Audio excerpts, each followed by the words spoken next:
Turo is the world's largest car-sharing marketplace. With Turo, you can book any car you want, wherever you want it, from a community of local hosts. Browse a huge selection of vehicles for just about any occasion or budget. Book an SUV or minivan for a family road trip, a pickup truck for some errands, or even test drive an EV. Every trip is backed by liability insurance. Terms, conditions, and exclusions apply. Find your drive. Forget boring rental cars at Turo.com. Hi, and welcome to Your Health Quickly, a Scientific American podcast series. On this show, we highlight the latest vital health news, discoveries that affect your body and your mind. Every episode, we dive into one topic. We discuss diseases, treatments, and some controversies. And we demystify the medical research and ways you can use to stay healthy. I'm Tanya Lewis. I'm Josh Fishman. We're Scientific American's senior health editors. Today, we're talking about the best way to beat the heat this summer.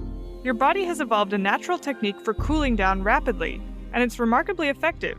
We'll discuss how to take full advantage of it.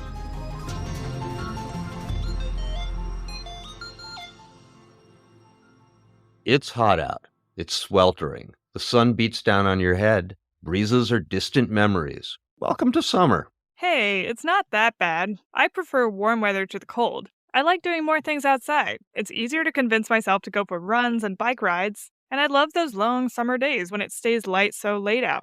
Okay, I like summer too. But the fact is, heat can be dangerous. We've been getting more and more blistering summer heat waves. About 1,300 people in the U.S. die because of extreme heat every year. Yeah, and that's because high heat makes your body work extra hard to cool down. That can lead to heat exhaustion and heat stroke.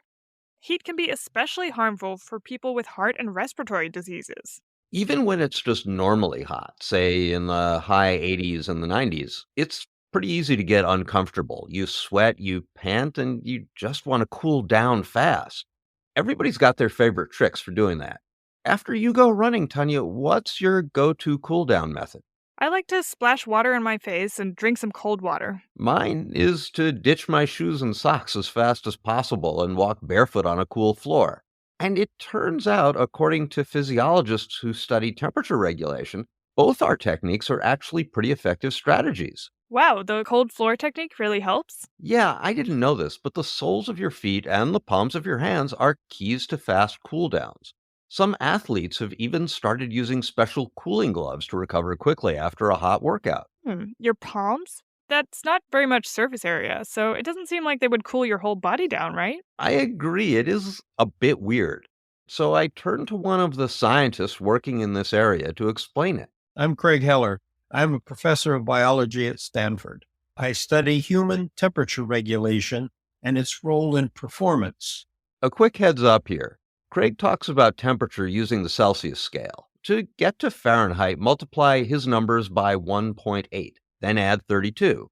Or you can just remember that when he says 37 degrees, that's 98.6 Fahrenheit. And 40 Celsius is 104 Fahrenheit. Our body temperatures are regulated normally around 37 degrees. By the time we get to 40 degrees, we're not functioning normally. We live very close to the edge. That's because we're mammals. We're warm-blooded. We've evolved to be good at maintaining a warm body temperature. And most mammals have a nice blanket of insulating hair all over their bodies. Even people are covered with millions of hair follicles. The hairs are just a lot thinner and shorter than they are in other animals. Which means that when it comes to losing heat, we generally suck. Our bodies do, however, have a kind of emergency temperature relief valve, and Craig has been studying it. That valve is a special type of blood vessel. And this week, it's my turn to get stuck with the hard science word, so here goes. They're called arteriovenous anastomoses. Very nice. Why, thank you. I practiced. A lot. But let's call them AVAs from now on. Most arteries and veins connect through a bed of very thin capillaries that bring nutrients and oxygen to cells. AVAs, though, are different. They're direct junctions of arteries and veins, so blood flows through them pretty quickly.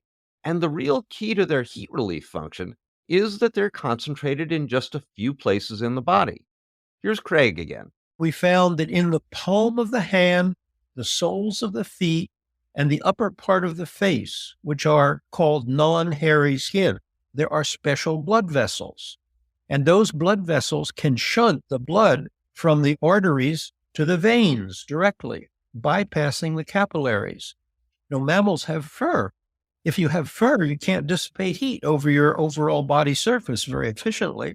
So mammals have these special blood vessels in their non-hairy skin, the pads of their feet, the tongue, the ears in some cases. To see if they could take advantage of AVAs in people, back in the early 2000s, Craig and his colleague Dennis Grahn basically MacGyvered this goofy device. They put a plexiglass cylinder around someone's hand and sealed it around their arm with part of a wetsuit sleeve. Inside the cylinder, cool water ran over the palm. After a person exercised, those AVAs pulled in hot blood from the core of the body. The blood gave off its heat to the cooler water, which was at about 56 degrees. Then, cooled down, that blood would circulate back to the body's core and lower the heat there. People returned to regular body temperature in just a few minutes. We couldn't believe it. Now, this stuff gets published in places like the Journal of Applied Physiology, and since these guys are at Stanford, a university with a bunch of elite sports teams, it starts getting attention at the gym. Because athletes work out hard, get overheated and exhausted, and normally have to quit for the day, or at least several hours. But Craig and Grahn built a few more versions of this cooling mitten and handed them out. Athletes would put them on between workout sets, cool down in about 3 minutes, and jump up and do another set. Craig tells a story of one guy who did 618 pull-ups in about 20 minutes. Some women athletes did 900 push-ups in that short time period. Wow, that's about 899 more push-ups than I could do.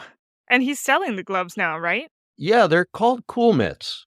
Heller says some pro football players on the San Francisco 49ers also adopted these gloves. Well, I wouldn't mind a pair of those on the New York subway in summer, just saying.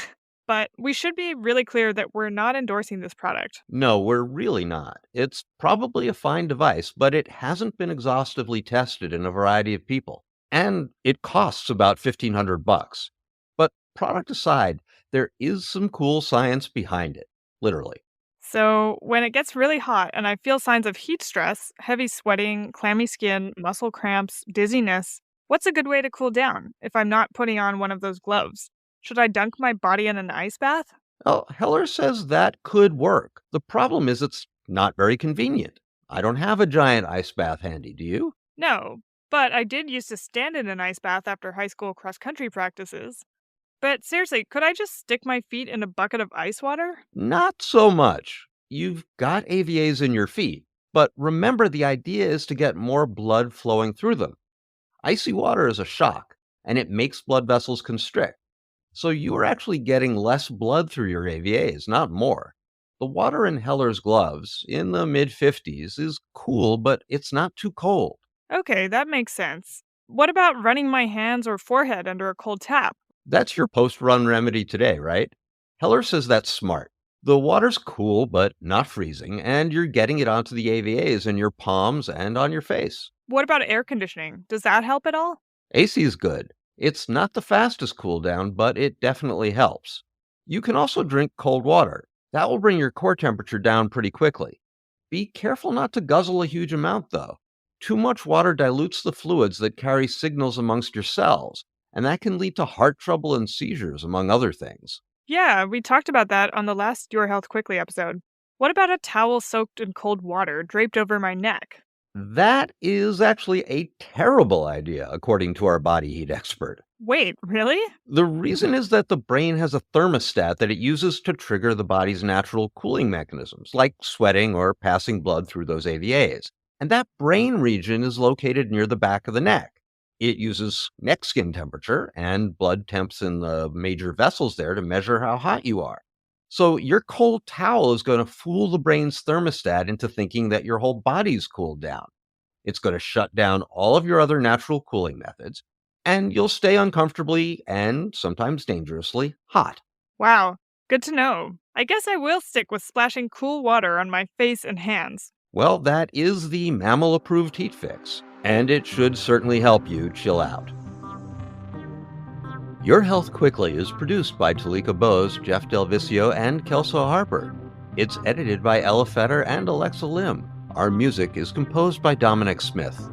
Our show is part of Scientific American's podcast, Science Quickly. You can subscribe wherever you get your podcasts. If you like the show, give us a rating or a review. And if you have ideas for topics we should cover, send us an email at yourhealthquickly@sciam.com. That's yourhealthquickly@sciam.com. For a daily dose of science, sign up for our new Today in Science newsletter. Our colleague Andrea Garolewski delivers some of the most interesting and awe-inspiring science news and opinion to your inbox each afternoon. We really think you'll enjoy it. Check it out at sciam.com/newsletters. For Your Health Quickly, I'm Tanya Lewis. I'm Josh Fishman. We'll be back in 2 weeks. Thanks for listening.